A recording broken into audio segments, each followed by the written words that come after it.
Sejam todos bem-vindos à 25ª edição do Círculo Literário Virtual Entre Textos. Nesta edição, mergulharemos na obra Palavrório, de Carlos Castelo Branco. Carlos Castelo Branco nasceu em Teresina em 18 de abril de 1958. Mora em São Paulo desde 1961. Formou-se em jornalismo pela Faculdade de Comunicação Social Casper Líbero e ingressou no mercado publicitário. Atualmente é criativo na agência Publicis Brasil, sendo vencedor de 5 leões no Festival de Cannes de Propaganda e de quase todos os prêmios do mercado brasileiro de publicidade. Assina a coluna Crônica por Quilo no jornal Estado de São Paulo e Palavrório na revista Cult. É cronista no site Brasil 247. Colaborou com Playboy, Jornal da Tarde, Exame VIP, O Pasquim 21, O Planeta Diário e Caros Amigos. É cofundador do grupo de humor musical Língua de Trapo, que fez parte do movimento artístico Vanguarda Paulista nos anos 1980. Nos anos 1990, participou como intérprete e compositor nos grupos musicais Os Bandalheiros, a Outra Banda do Língua e Avenida Brasil, que tinham como integrantes os cartunistas Paulo e Chico Caruso, o escritor Luiz Fernando Veríssimo e os cacetas Cláudio Paiva e Reinaldo Figueiredo. Ao lado deles, fez apresentações no Salão de Humor de Piracicaba, São Paulo. Até a presente data, 2022, Carlos Castelo lançou 15 livros. Aqui jaz o Livro dos Epitáfios, editora Ática 96, O Vizinho, O Pentelho Mora ao Lado, Nova Alexandria, 1998, O Caseiro do Presidente, Nova Alexandria, 2001, Guia de Sobrevivência do Brasil, Matrix, 2003, Casamento a Favor ou Contra, Claridade, 2004, Faça Sexo Agora, Pergunte-me Como, Matrix, 2006, Orações Insubordinadas, Ateliê Editorial, 2007, Damas Turcas, Global, Editora, 2013, Caranguejo Bom de Bola, Terceiro Nome, 2014, Clássicos de Mim Mesmo, novamente, Editora Matrix, 2016, Poesia Ha Patuá, 2018, Crônica por Quilo, Noir, 2019, Frases Desfeitas, Noir, 2019, Cacos, Microlux, 2021, e Palavrório, que será lançado agora no início de maio, pela editora Urutau, a ser lançado agora no dia 6 de maio. Em Entretextos, buscando em Saiba Mais sobre Carlos Castelo Branco, você encontra excertos de alguns dos prefácios escritos para obras de Carlos Castelo Branco. Vamos, então, iniciar leituras compartilhadas de hoje, agradecendo a presença de todos e do autor de Palavrório, Carlos Castelo, que está entre nós. Vamos, então, a um panorama da obra. Palavrório, editora Urutau, novo livro do publicitário, cronista e compositor Carlos Castelo Branco, explora um gênero que ganhou fama entre os brasileiros a partir do espírito renovador e subversivo do discurso modernista da geração de 1922. Antes disso, no entanto, os procedimentos cômicos, explorando o cotidiano da língua, tiveram lugar na poesia satírica de nomes representativos da literatura brasileira, como Gregório de Matos, Cláudio Manuel da Costa, Bernardo Guimarães e outros. Digo, os procedimentos cômicos. O uso desses procedimentos, porém, não obstante sejam uma construção histórica, com marcas advindas de gerações anteriores, de literatos cuja tônica do humor era traço estilisticamente valorizado, renovar-se-ia nas primeiras décadas do século XX. Nasceria aí um novo gênero que se potencializaria na poesia marginal, nascida na ditadura militar brasileira. Ou melhor, propagada intensivamente na ditadura militar brasileira.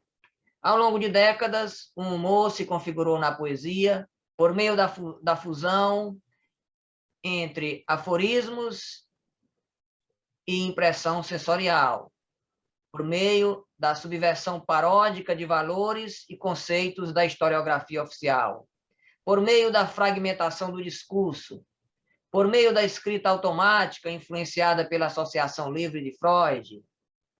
A fusão desses recursos construíram um gênero textual que prioriza a concisão e o conceitual, cognominado, ainda que pejorativamente, de poema-piada, poema-pílula ou poema-minuto.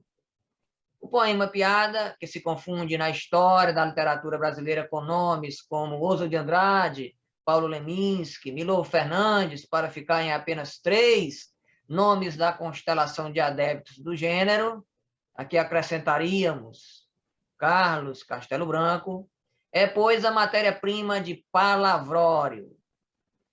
O que, de maneira geral, podemos afirmar sobre esta obra? Palavrório, título graficamente representado pela decomposição gráfica e silábica da palavra, é um humor desde a capa, em texto verbal, em texto não verbal.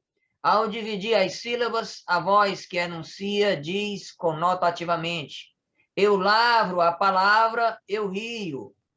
Eu lavro a palavra, eu rio. Esse minerador de sentidos se transporta para as correntezas do riso, afirmando a própria função social do poema-piada e, ao mesmo tempo, sua concepção sobre o fazer poético. Poesia para rir, poesia que é sorriso. Em mensagem não verbal, agora por conta da criatividade gráfica da editora Uratal, figura a tela de Victor H. Azevedo, capa que também é Cláudio Humor. Gatos brincam, brigam ou copulam em torno de uma cesta de frutas, de conteúdo espalhado pelo entorno. Gatos que, unindo categorias semânticas antitéticas, a imaginação de quem lê, convidam para se enxergar a espontaneidade, a leveza, a agilidade, qualidades da própria linguagem poética. Também a imaginação e o desafio em ramalhete de folhas que é simultaneamente folha e pássaro. Uma capa que funciona como natureza morta e, conjugada com o texto verbal, faz transcender a natureza imorredora da poesia enquanto arte. Faço questão de frisar esta capa porque achei que esta capa combinou muito bem com a mensagem e com o conjunto dos poemas aqui agrupados. Em 67 poemas pílulas, adquirem lugar de destaque a metalinguagem, o cotidiano existencial e dilemas político-sociais de nosso tempo. Metalinguagem, cotidiano existencial e dilemas políticos-sociais de nosso tempo. Drummond, Bandeira, Bob Dylan, Álvares de Azevedo e outros ensejam paráfrases e paródias que divertem e levam à reflexão. Outras vezes, nas referências indiretas à música e ao mundo da publicidade, encontra-se a matriz da criação. O amor, a morte, o tédio, a vaidade se transformam em assuntos para o Xister e fazem com que o leitor enxergue seus defeitos nos defeitos de outras pessoas humanas. A corrupção, a violência, as agruras da classe média saltam da vivência para as frases de efeito, para as enumerações de uma existência de banalidades. No fundo, rir da condição humana, sem culpa nem remorso. Rir do que é natural e inevitável também constitui-se matéria de poesia. Essa é, em linhas gerais, a essência de Palavrório de Carlos Castelo.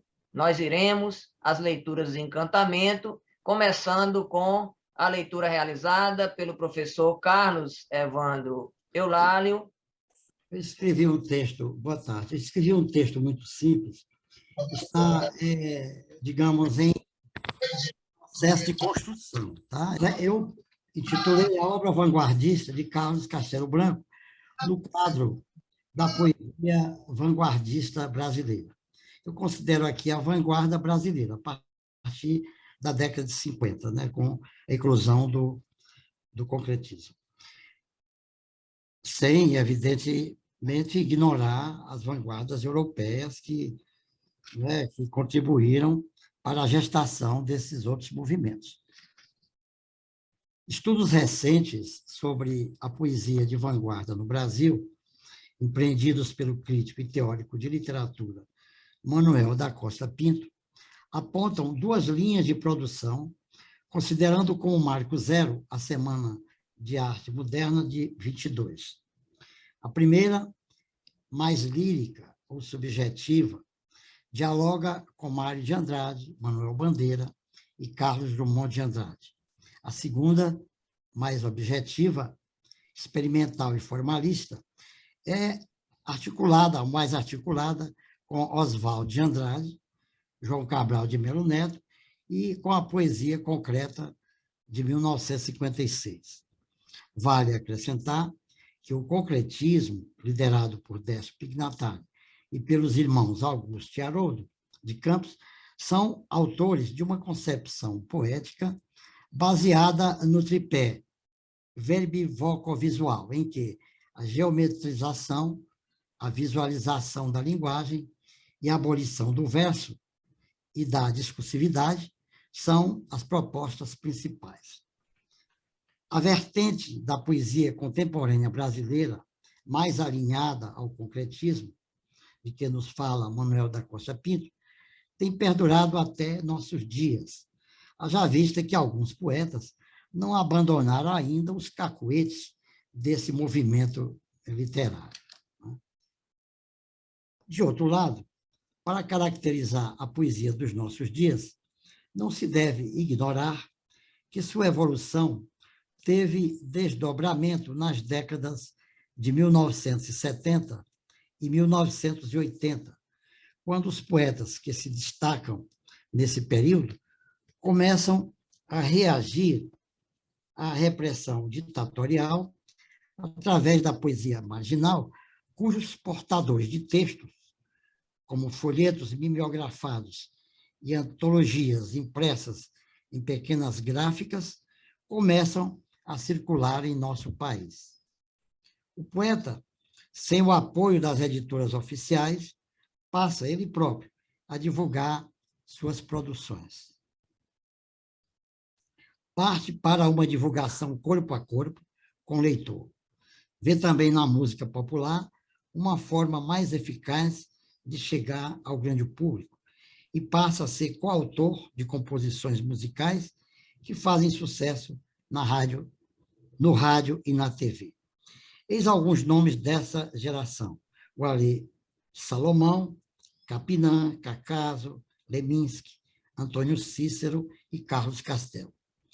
Em paralelo a esse movimento cultural, vemos as produções de compositores como Chico Buarque de Holanda, Gilberto Gil, Zeca Baleiro e outros se aproximarem cada vez mais do literário. É nesse cenário que vejo o poeta e compositor Carlos Castelo produzindo uma poesia cujas marcas principais são a metalinguagem poética, a ironia, a irreverência, o humor inteligente e reflexivo. O humor não aquele que tem por objetivo apenas o riso, mas o amor que por trás dele nos deparamos com questões mais sérias que merecem reflexão, como nos poemas metalinguísticos que refletem sobre a poesia, sobre o poeta e sobre o fazer poesia. Eis a seguir 5 poemas de Carlos Castelo, do livro Palavrório, que selecionamos para ler neste encontro. Todos eles de extensão curta, como a maioria dos poemas do livro. Poemas e avestruzes são aves raras. O poema curto, ou poema minuto, foi largamente praticado por Oswald de Andrade. A síntese é a marca expressiva desse texto, em que a definição de poema é metaforicamente associada à imagem da avestruz. O poema minuto é considerado tendência literária contemporânea, praticada por vários poetas. Tem sua trajetória definida no modernismo de 1922, com Oswald de Andrade, até se consolidar a partir da década de 1970. Pandemia. Estar no mundo é um ser na sala de estar só. Outro exemplo de poema minuto. O máximo de significado expressado com o mínimo de palavras. O isolamento como tema da poesia, que aponta ao mesmo tempo para a nostalgia do distanciamento social. Sentimento e arte dialogam com essa inesperada experiência vivenciada nos dias cruciais da pandemia. Poema não.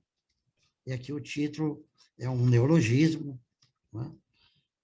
Certos poemas, e não são poucos, a gente pensa enquanto escreve, serão marcantes ou grandiosos. Mas então, sai isso daqui. Uma titica. Fazer o quê? Nesse texto, a linguagem simples e coloquial, numa estrutura sintática com versos livres, justapostos, convergem para um final estranho e cômico.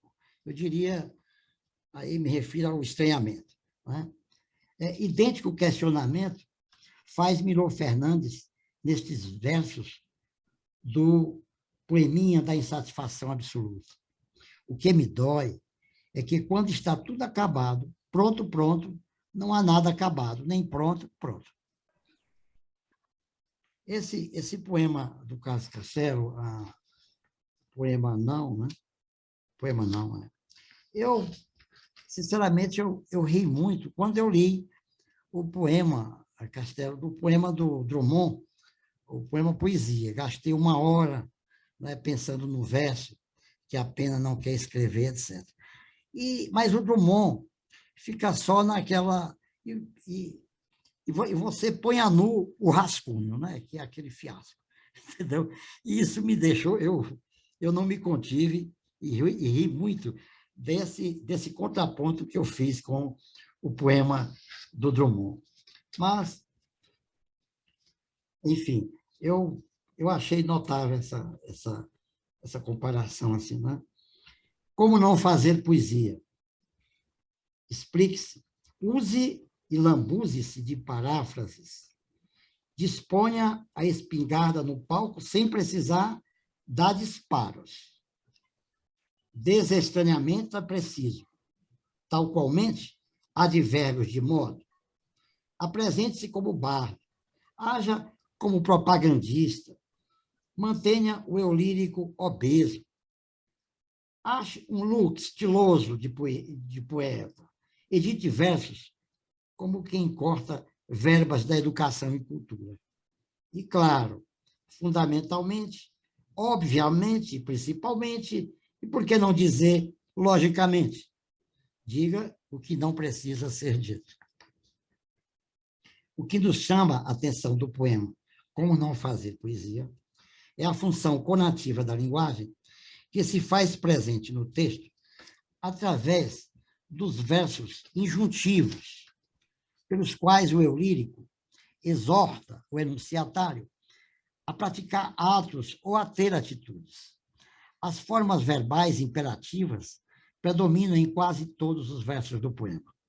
O sinal gráfico, in person, em inglês, usado geralmente em nomes comerciais, referências bibliográficas ou em cartazes publicitários, substitui no texto a conjunção e. O humor comparece na forma irônica, como se mostra o fazer antipoético. seria a proposta, né? Anjo, e aí vem o quinto, anjo conselheiro. Quando nasci, veio um anjo torto ao quebrado, coitado, desses que a sombra vive nele e não ele na sombra. Disse, Carlos, respondi, pois não. Carlos Drummond? O anjo indagou.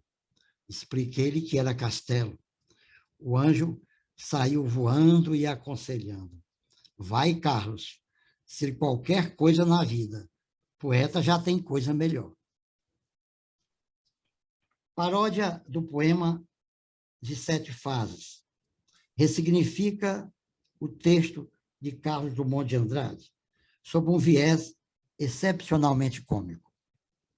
A leitura mais original desse poema é a que faz o professor, poeta e crítico literário brasileiro, Leonardo Gandolf, quando afirma que é impagável a reescrita autoderrisória que o autor faz de outro Carlos, Carlos Drummond. O anjo indagou.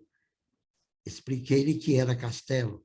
O anjo saiu voando e aconselhando. Vai, Carlos, ser qualquer coisa na vida. Poeta já tem coisa melhor. Como é bom rir de si e da poesia, mas sem perder a ternura. Muito obrigado a vocês. Obrigado, professor Carlos Evandro. Nós vamos passar a Obrigado. leitura de Zé Maria Pinto. Eu vou projetar aqui o arquivo. Okay. Bem, primeiro, que o professor Carlos Eulalio falou ainda há pouco, só vou reforçar mais ainda o que ele já falou e que já havia também sido falado pelo Leonardo Gandolf, né? O predomínio da intertextualidade e, eu acrescentaria, da metalinguagem também, mas tudo sempre com um contexto histórico, né? Nada é gratuito.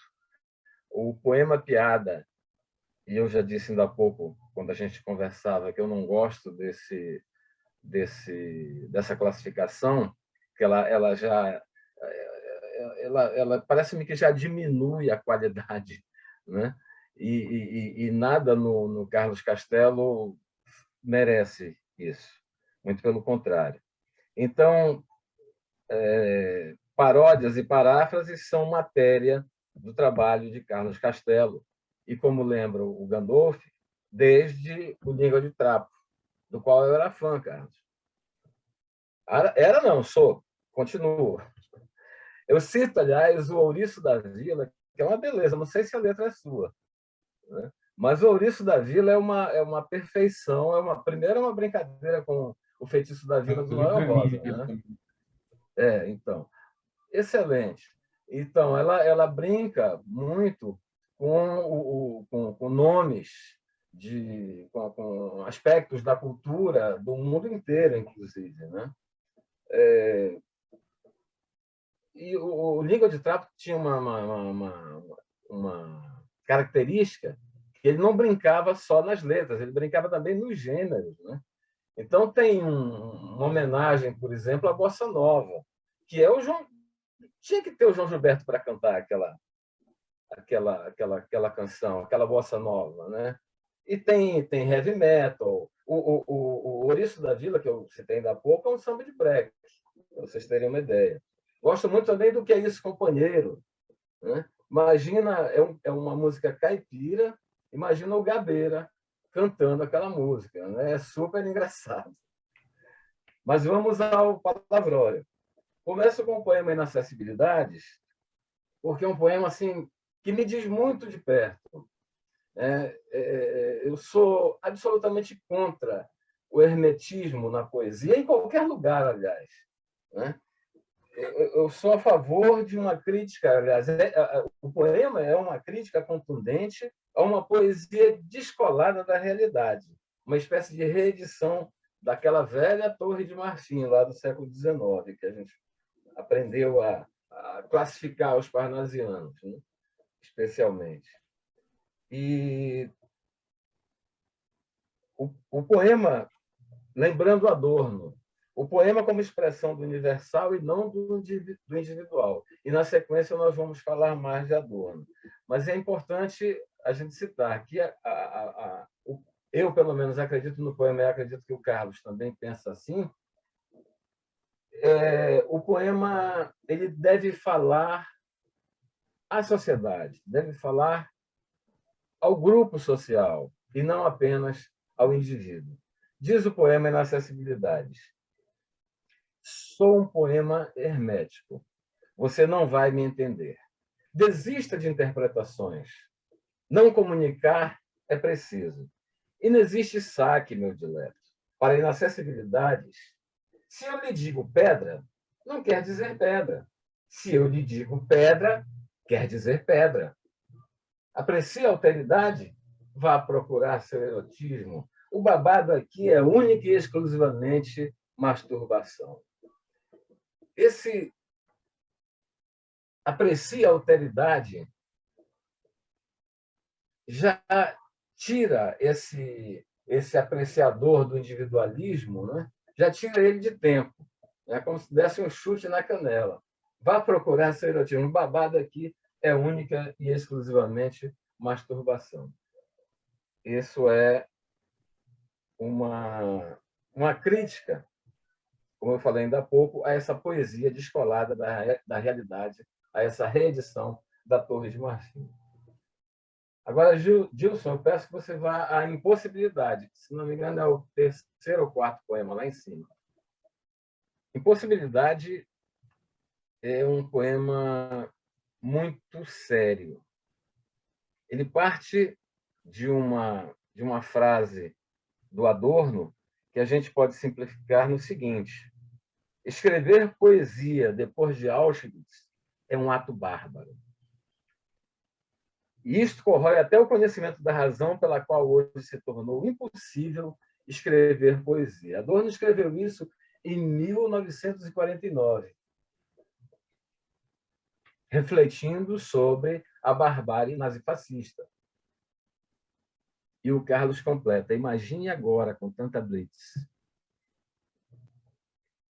Não, nós não queremos deixar de escrever poesia.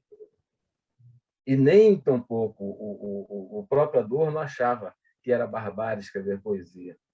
Ele diz apenas que a reificação absoluta que pressupunha o progresso do espírito como um dos seus elementos está a preparar-se para absorver inteiramente o espírito.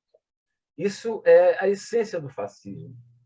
A inteligência crítica não é capaz de enfrentar este desafio enquanto se confinar a si própria numa contemplação autossuficiente. Ou seja, é aquele cara que nós vimos agora, o cara lá do primeiro poema, das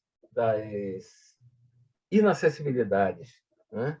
Assim como existe uma poesia inacessível, existe também uma crítica inacessível. E é preciso que nós nos posicionemos contra ela. A leitura, ao contrário do que diz o texto, deve ser feita, portanto, pela via da ironia. Só a poesia, melhor dizendo, só a arte pode combater a barbárie que se instala no nosso país.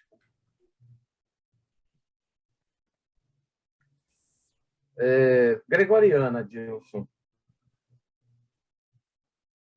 Aqui a gente já distende um pouco, embora o Carlos continue falando da situação do Brasil hoje, mas a gente já fala com humor.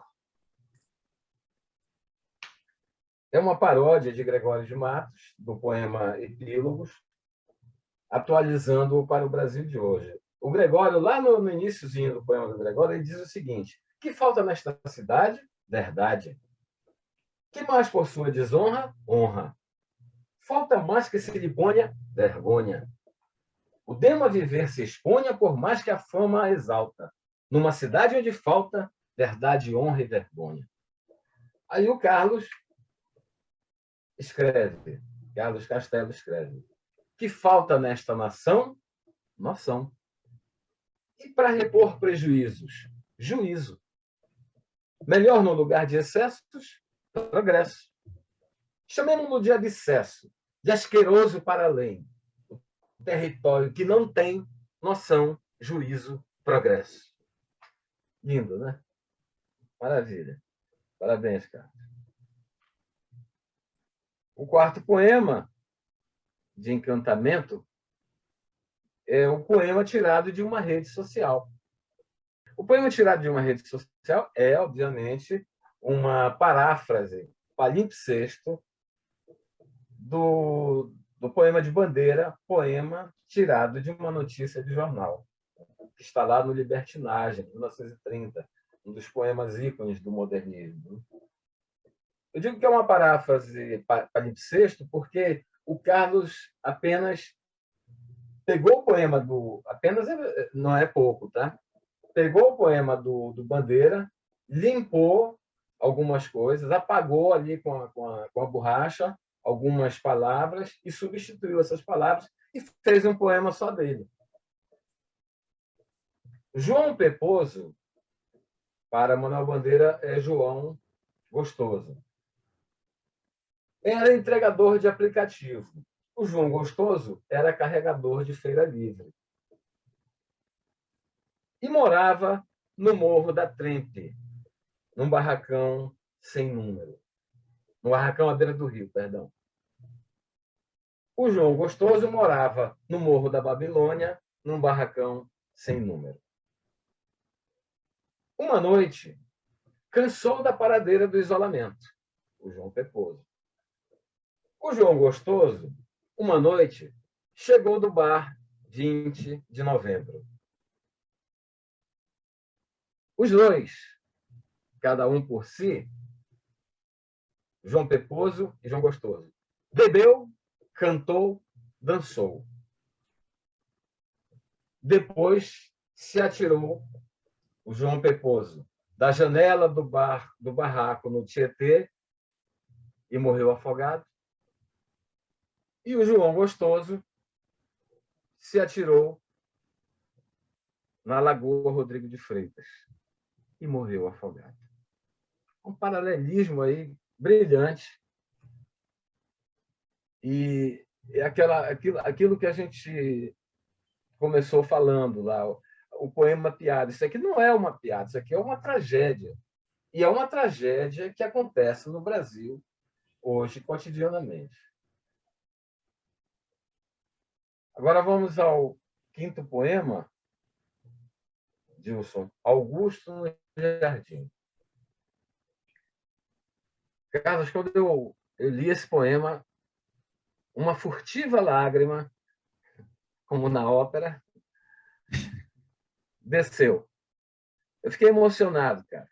Fiquei emocionado de uma beleza e de uma simplicidade, ao mesmo tempo, extraordinária.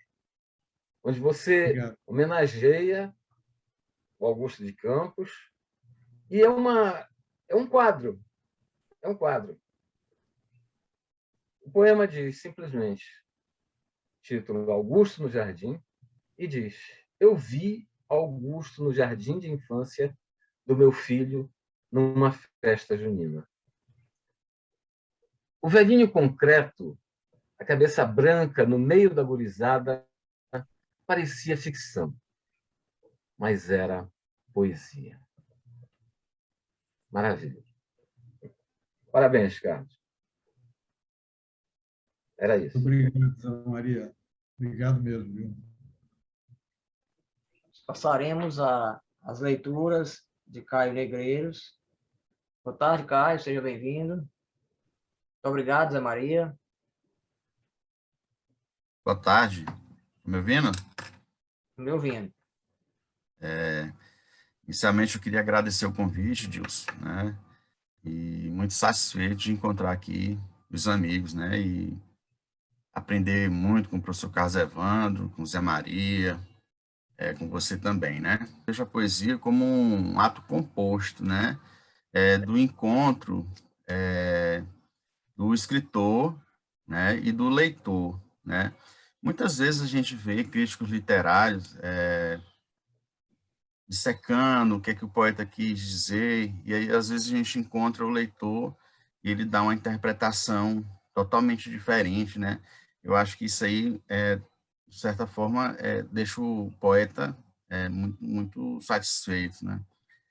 Nesse poema, né, quando eu li, eu vi de cara assim, o Oswald de Andrade, né? Questão da ironia, questão da brevidade, do poema curto, né? No hedecassílabo dos outros é refresco, né? Isso aí é muita ironia que a gente percebe, muito presente no Oswald de Andrade.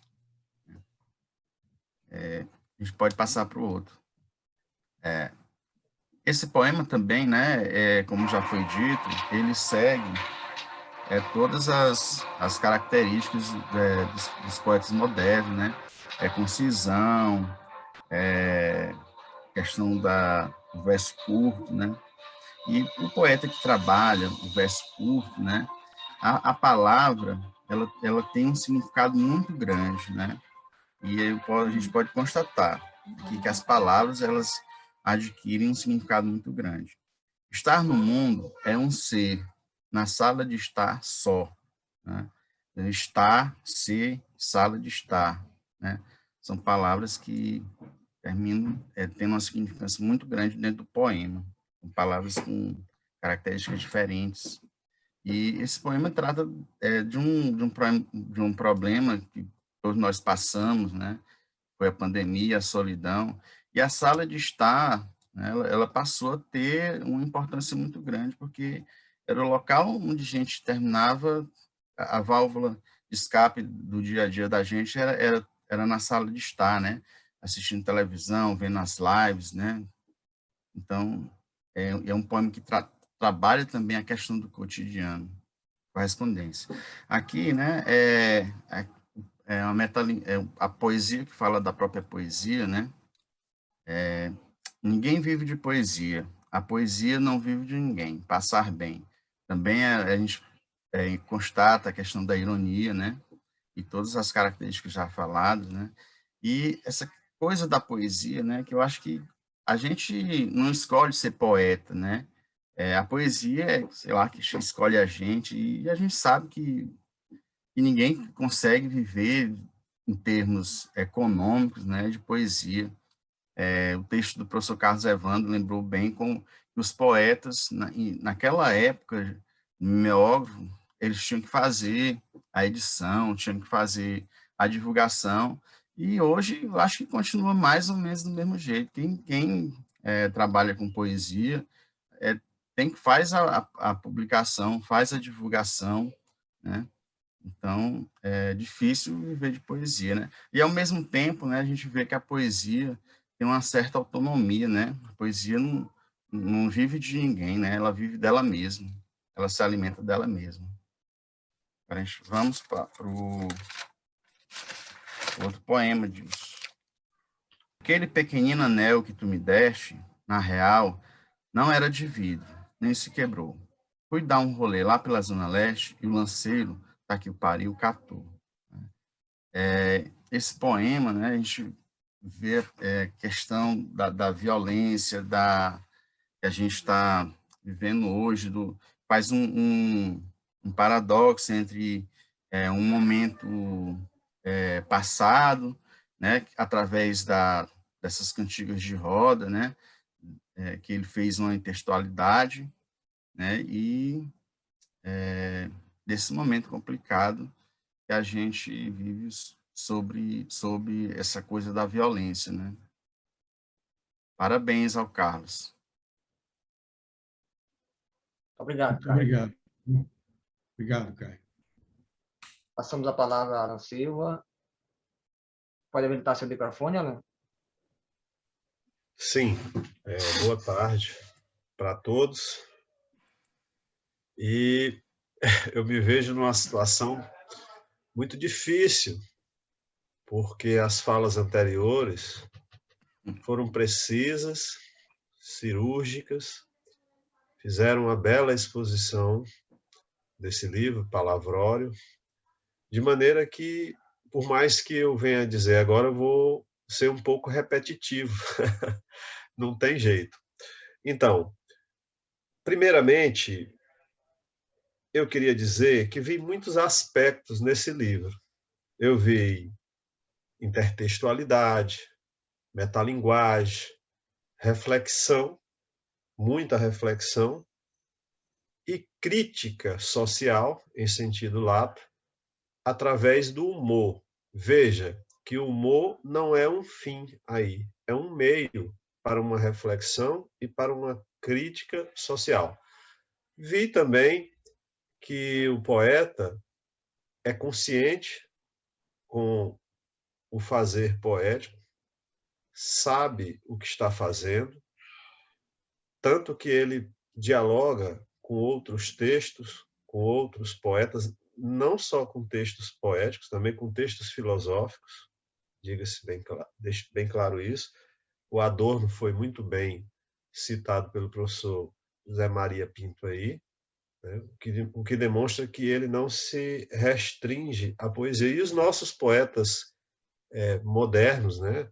Tanto os concretos quanto os lá do modernismo, como Carlos Drummond, Manuel Bandeira, esse diálogo, essa intertextualidade é muito presente neste livro. Eu achei um livro extremamente sofisticado, um livro difícil, não é fácil de entender, mesmo para quem gosta de poesia.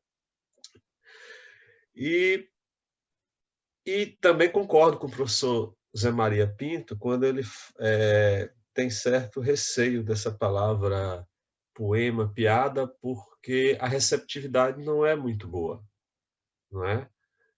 Sempre foi isso. Você vê na literatura popular, na literatura de cordel, o humor é presente desde sempre na poesia popular. Nessa poesia mais acadêmica, nessa poesia que a gente recebeu do europeu, ainda existe alguma reserva, como se não fosse um poema para valer. Eu me lembro que quando o H. Dobal escreveu aquele livro A Serra das Confusões, em que ele faz um apanhado sobre a mentalidade do nosso povo com relação ao humor, alguns escritores reagiram muito mal. Mas como é que o Dobal, um poeta tão sério, perde o tempo fazendo piada, fazendo humor? Mas a licença poética, ela dá essa possibilidade do poeta deixar de lado aquele verso mais sofisticado, mais rebuscado, para fazer, através do verso, humor. Isso é possível, perfeitamente possível, eu não vejo nenhum problema nisso.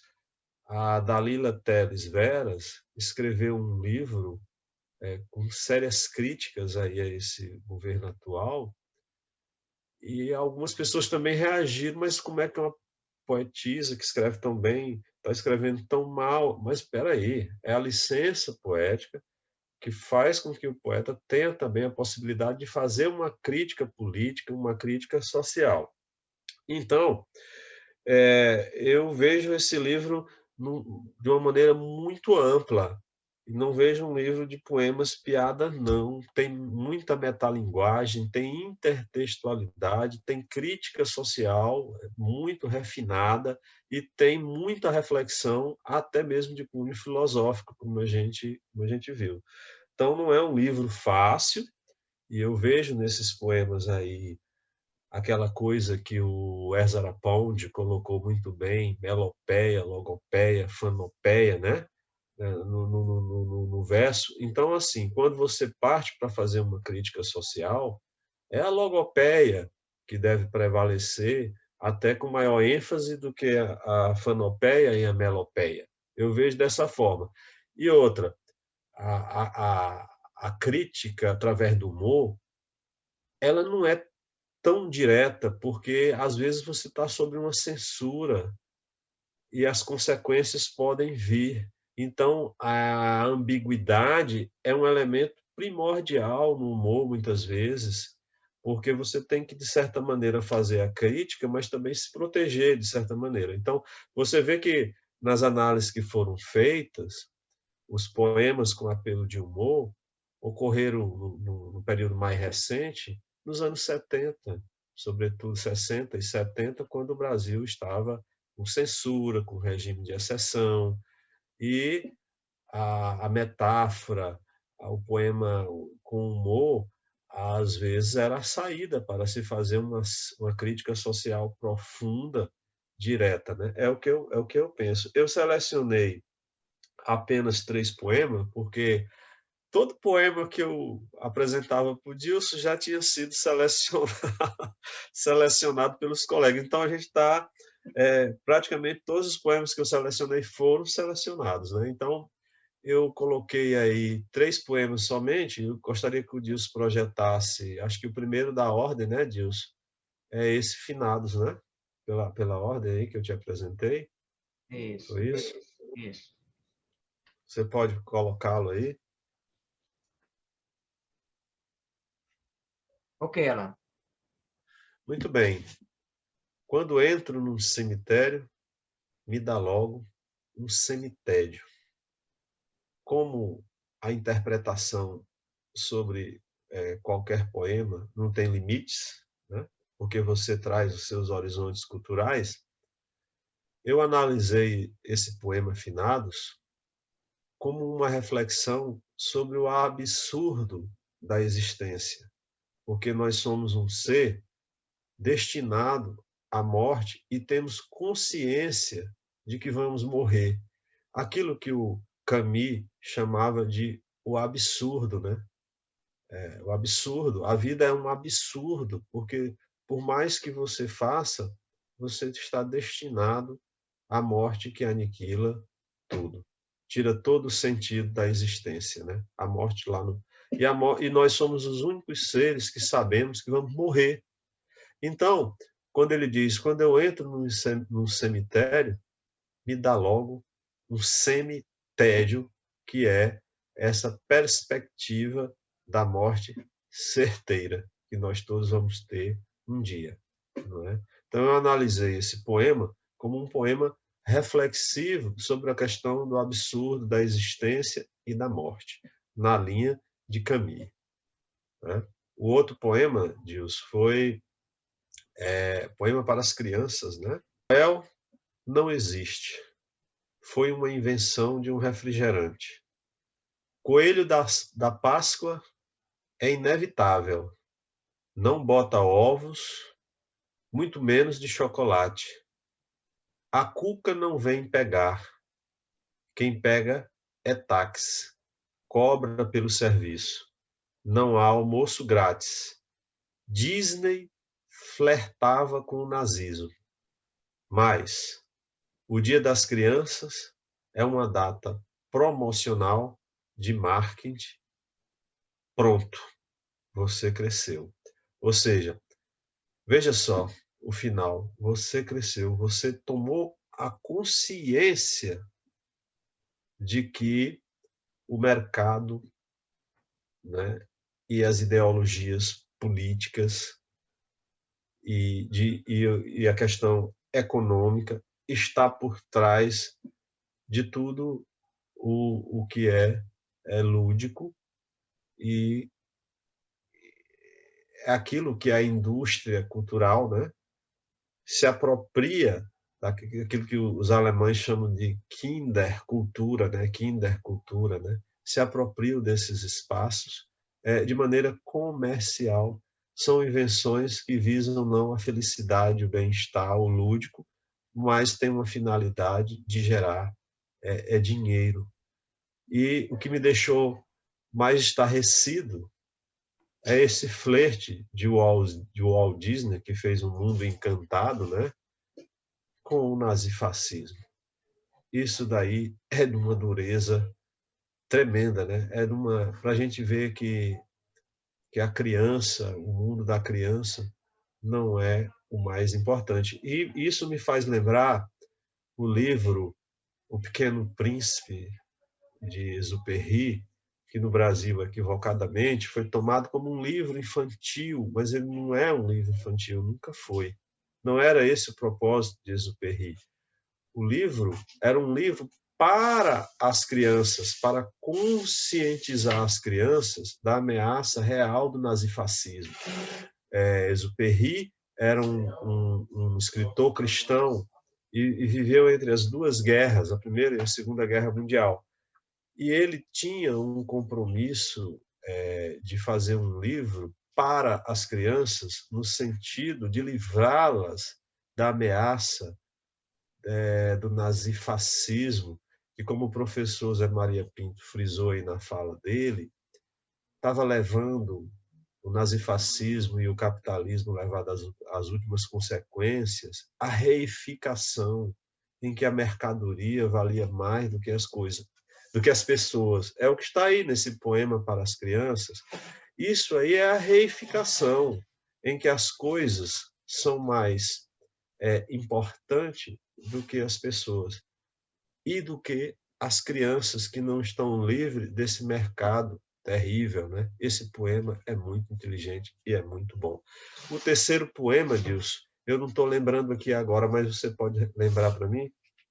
Você me selecionou aqui possibilidades e avestruzes. Foi, que o Carlos Evandro já tinha feito isso, né?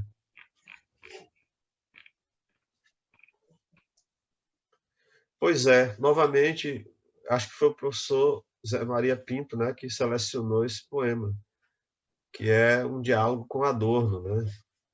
Já era difícil escrever poesia depois de Auschwitz, imagine agora com tanta blitz, né? O agora é o momento atual em que as ideias de extrema direita, nós estamos cerceados por todos os lados. É como se tivesse uma blitz em cada esquina. Então, ele dizia, se naquela época escrever poesia já era difícil, imagine agora que nós superamos isso e, de repente, começa o ovo da serpente está chocando de novo. É incrível, parece que a história é pendular, né? Ela vai para um ponto, depois volta para o outro, e que o progresso tecnológico não acompanha o progresso humano. Você vê que a Alemanha, que foi responsável por Auschwitz, do final do século XIX até a Segunda Guerra Mundial, levou 18 prêmios Nobel de ciência. Os cientistas de Hitler foram rateados entre Rússia e eles deram um salto de progresso tanto nos Estados Unidos quanto na Rússia. E os maiores filósofos da contemporaneidade estavam na Alemanha e todo esse absurdo aconteceu lá, exatamente na Alemanha. Então, a poesia, ao contrário, penso eu, do que disse o Adorno, teria mais necessidade, depois de Auschwitz, não para referendar essas coisas, mas para criticar e conscientizar. Agora nós voltamos à mesma cena. A mesma cena, nós estamos encurralados com a ideologia da extrema-direita, com toda a força, e a razão está colocada um pouco de lado, né? Mas aí o poeta, como o caso do Carlos Castelo, exatamente pela arma da poesia, é o remédio, porque a razão está como se tivesse suspensa a racionalidade. A racionalidade filosófica está complicada, porque está polarizada. Então vem o poeta e tem a necessidade, o poeta consegue furar esse bloqueio dessas blitz e tocar no que é essencial no momento. Eu vejo que a poesia é necessária. E como dizia aqui um poeta local nosso, o William Melo Soares, ele dizia, a poesia não resolve, a poesia revolve. Então, se a razão resolve, a poesia revolve, né? É isso. Muito obrigado aí pela atenção. Eu queria parabenizar o Carlos Castelo por esse belo livro, né? Que em breve estará aí à disposição. Muito obrigado. Obrigado, viu? Obrigado ao poeta Alan Silva. Nós gostaríamos, não sei como estão os compromissos de Carlos Castelo, mas nós gostaríamos de ouvi-lo.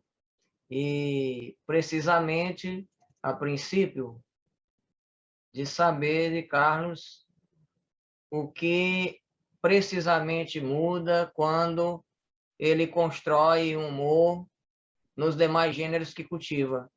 Carlos Castelo escreve composição, escreve crônica, escreve romance e poesia, poema, e o humor perpassa toda a sua produção. Quando eu fui fazer aqui a leitura do livro, pensei em percorrer poema a poema, verificando os recursos de humor em cada um desses poemas, que serão utilizados muitas vezes em aulas. E achei que seria uma grande falta de lealdade, não apenas com o círculo, como também com os leitores. Mas é um desafio nosso aqui, enquanto leitor, porque nós, como leitores do poema Pílula, poema Piada, como quer que o chamemos, nós lemos buscando exatamente onde está o humor. A partir daí é que nós vamos construindo os conceitos, fazendo associações com outros textos. Em geral, nós vamos logo buscando onde está o humor. Então, o que precisamente muda ou não muda quando Carlos Castelo escreve, instaura um humor nos diversos gêneros que cultiva? Bom, uma boa noite para vocês. Fico muito honrado assim, de estar junto de vocês aqui, ouvindo essas análises tão minuciosas do meu trabalho. Isso é uma coisa muito rara para quem escreve, e poder ter essa experiência, assim, inclusive ao vivo, né?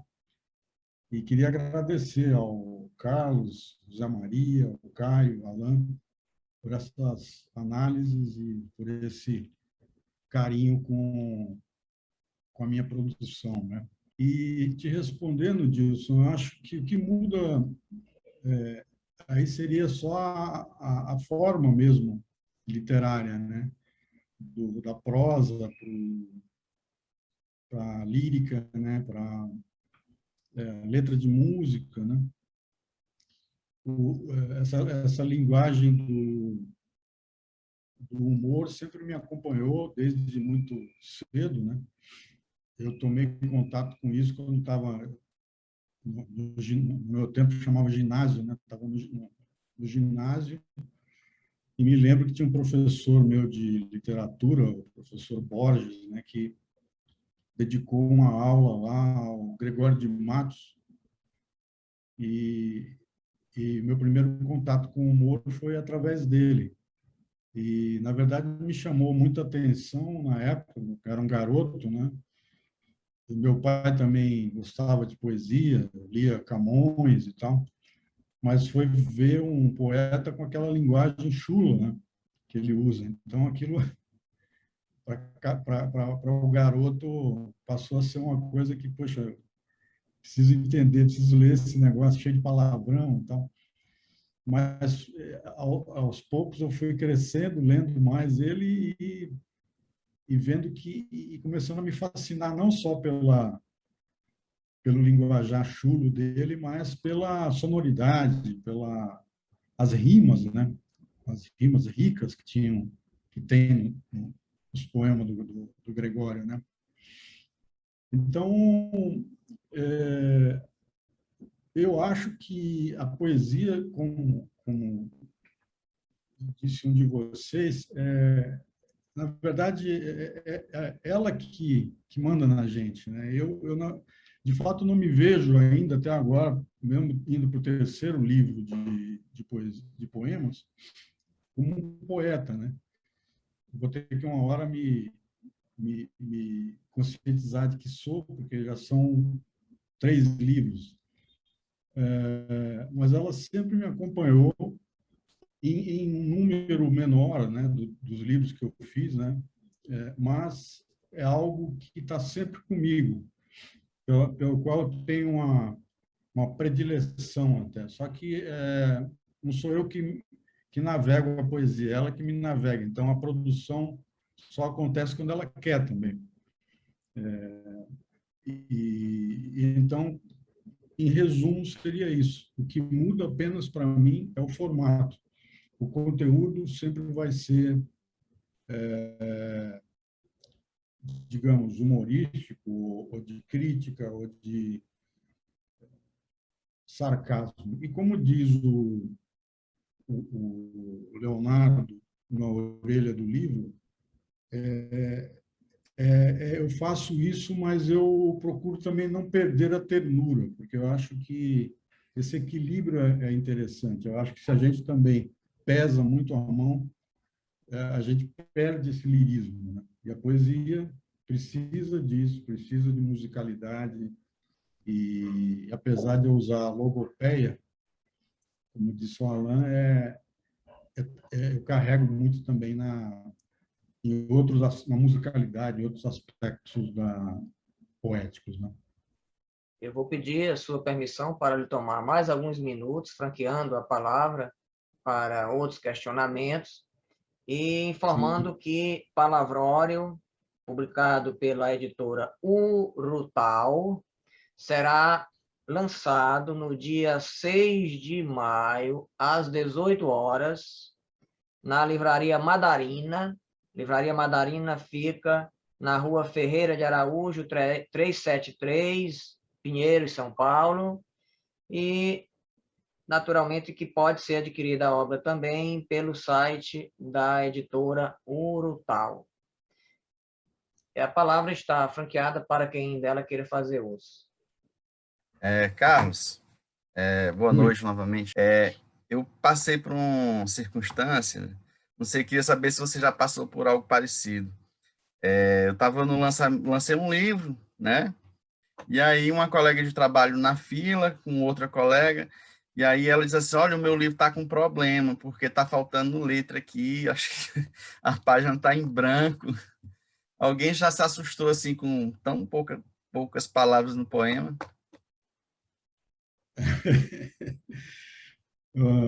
Realmente, já disseram isso para mim, e na verdade é aquela questão, né? Parece que é uma preguiça, né, do poeta de usar tão poucos elementos, né, para fazer o seu poema, mas na verdade talvez o desconhecimento da prática de fazer isso, porque a gente sabe, né, que essa síntese é muito difícil, né, de chegar, né? Eu acho que a gente fazer uma coisa e não estou criticando poesias nem livros volumosos, não. Eu acho que tem ali também um trabalho muito grande em cima daquilo. Mas para fazer esse verso, essa coisa, isso exige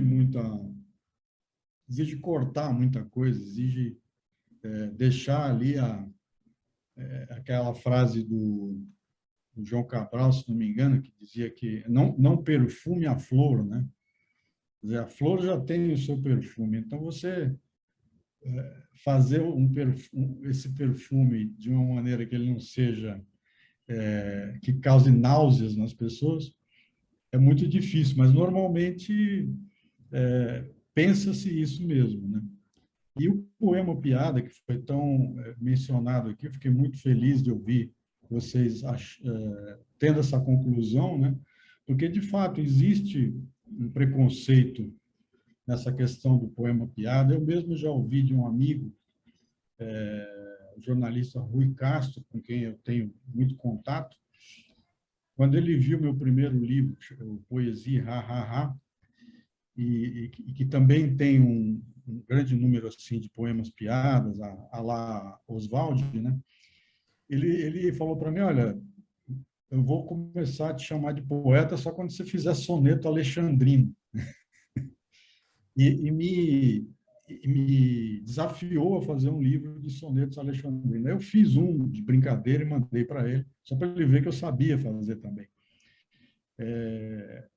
Mas existe isso até em intelectuais como o Rui, né? Em jornalistas tão brilhantes quanto ele, mas é um ponto de vista.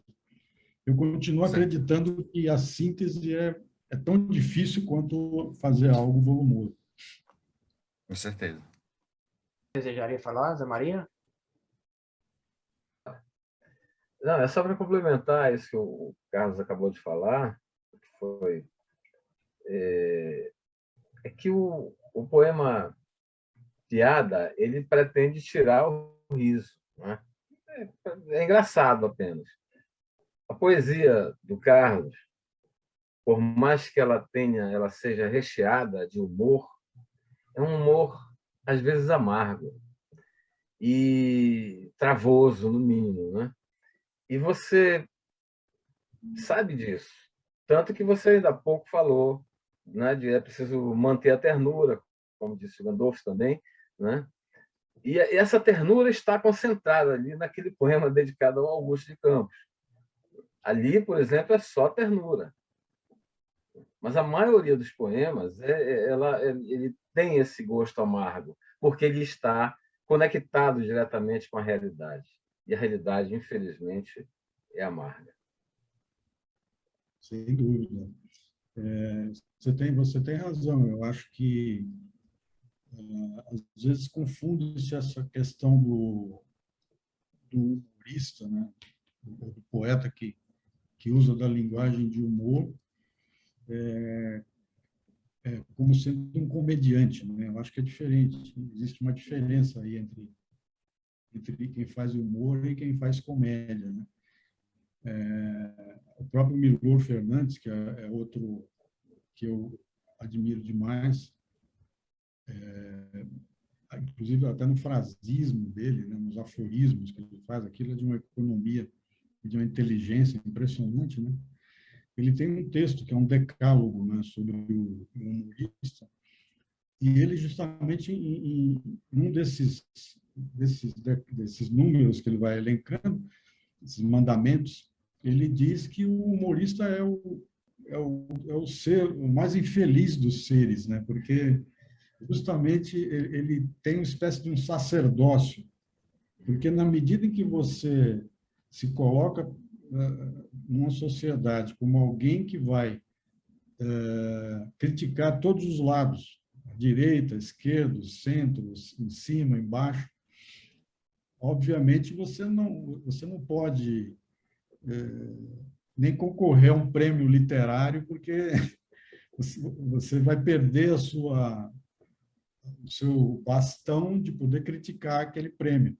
Então, é uma função que parece que é sempre uma brincadeira, mas, no fundo, como eu disse, é um sacerdócio, é uma vocação para a qual você vai viver para sempre. Existe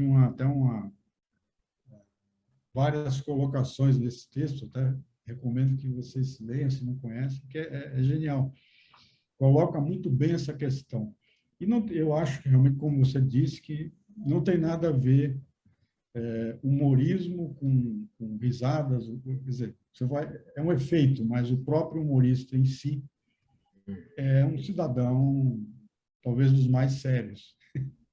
Mais desejaria falar? Aberto, Edilson, para outras pessoas? Está aberto, João Luiz, fique à vontade. Boa noite. Eu quero cumprimentar aqui o Carlos Castelo pelo livro. E me lembrou a forma do fechamento de alguns poemas que o Carlos faz, me lembrou aquela tese do Cortázar, né, quando ele faz a diferença entre o conto e o poema. Ele diz que, aliás, entre o conto e o romance se vence por pontos e o conto por nocaute. Então, a maneira que o Carlos Castelo dá o fechamento em alguns poemas, me lembrou bem essa técnica do Cortázar, quando ele fala que o conto você tem que, né, fazer aquele fechamento rápido.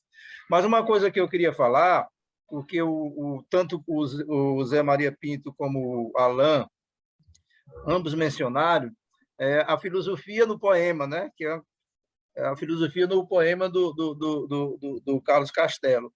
E lembrou quando ele faz, naquele poema que ele faz a referência da impossibilidade de fazer poesia com Auschwitz. E tem um poema também, A Pandemia, que me lembrou também um filósofo, assim, embora ele tenha acenado, ele tenha flertado com o regime nazista, a filosofia dele não deixa de ter a sua grandeza. Eu me refiro ao filósofo alemão, também alemão, né? Como Alan disse, olha, todos os grandes filósofos eram alemães, os grandes prêmios de literatura alemães, e deu no que deu, né? Não conseguimos, a humanidade não conseguiu evitar o regime nazista e o Holocausto. Mas aquele poema Pandemia, quando ele fala do estar só, do ser, aí eu gostaria de saber se o Carlos Castelo também leu o Martin Heidegger, porque eu vi muito daquela angústia do Heidegger, o ser humano, a questão da finitude do ser humano, de ter consciência de que é o ser nascido para a morte. E eu queria saber do Carlos Castelo se ele chegou a ler o Ser e Tempo, do Heidegger, e essa questão da angústia heideggeriana, se tem alguma coisa a ver ou apenas é uma viagem da minha parte. Boa noite, obrigado pela presença aqui. Não, o Heidegger eu li apenas ensaios sobre a obra dele. Na verdade, os livros mesmo que eu li foram mais do Camus e alguns do Jean-Paul Sartre, né? Que também era existencialista, né? Como Heidegger. Também. Que tem esse viés aí existencialista, e essa questão que foi tocada aqui do absurdo da existência, né? Então, ele tem o poema Finados, que foi mencionado também, que toca nesse ponto, que é, obviamente, um questionamento que a gente faz, e acho que quanto mais faz esse questionamento em relação à nossa finitude, né, eu acho que nos coloca numa condição real do que é o ser humano, né? E eu acho que a poesia, ela, de certa maneira, atenua isso, né? Já entrando por um outro caminho aqui. Você falou na questão da existência, da nossa finitude e tal. Eu acho que a poesia, pelo menos para mim, ela tem um fator que me traz o oposto disso. Quer dizer, quando eu estou produzindo a poesia ou lendo, também é uma coisa que eu tenho um grande prazer em fazer, lendo a poesia de outros. Então, é uma espécie de... Quando eu vou fazer, é como se eu estivesse fazendo uma erotização da palavra, né, das frases. Porque você tem a linguagem utilitária do dia a dia, a linguagem informativa, e quando você vai produzir um poema, você... É como a sexualidade humana. Você não... A sexualidade é para procriar, mas a grande maioria dos seres humanos erotiza o ato sexual. Então, a poesia, para mim, é isso. Então, ao mesmo tempo, ela me causa um prazer que é o oposto da minha finitude. É por isso que eu produzo e tenho essa, às vezes, até essa obsessão em ir atrás dela mesmo quando ela não me quer, porque me proporciona o inverso da morte. Ok. Parabéns mais uma vez, Carlos. Obrigado. Nós voltamos a enfatizar que o livro Palavrone, de Carlos Castelo, pode ser adquirido pelo site da editora Urutau. Agradecemos a todos pela presença na 25ª edição do Círculo Literário Virtual Entre Textos. Agradecemos aos colaboradores Alan Silva, Caio Negreiros, Zé Maria Pinto e Carlos Evandro Eulálio. Registramos aqui o agradecimento às presenças de João Luiz Rocha do Nascimento, Washington Ramos, Hernani Jatirana, Francisco Carlos Araújo, Dr. Gisleno Feitosa, professor Monte Filho e a outros mais que não consegui nominar. Muito obrigado pela presença de todos e, de um modo especial, agradecemos a presença do autor, Carlos Castelo Branco. Muito obrigado.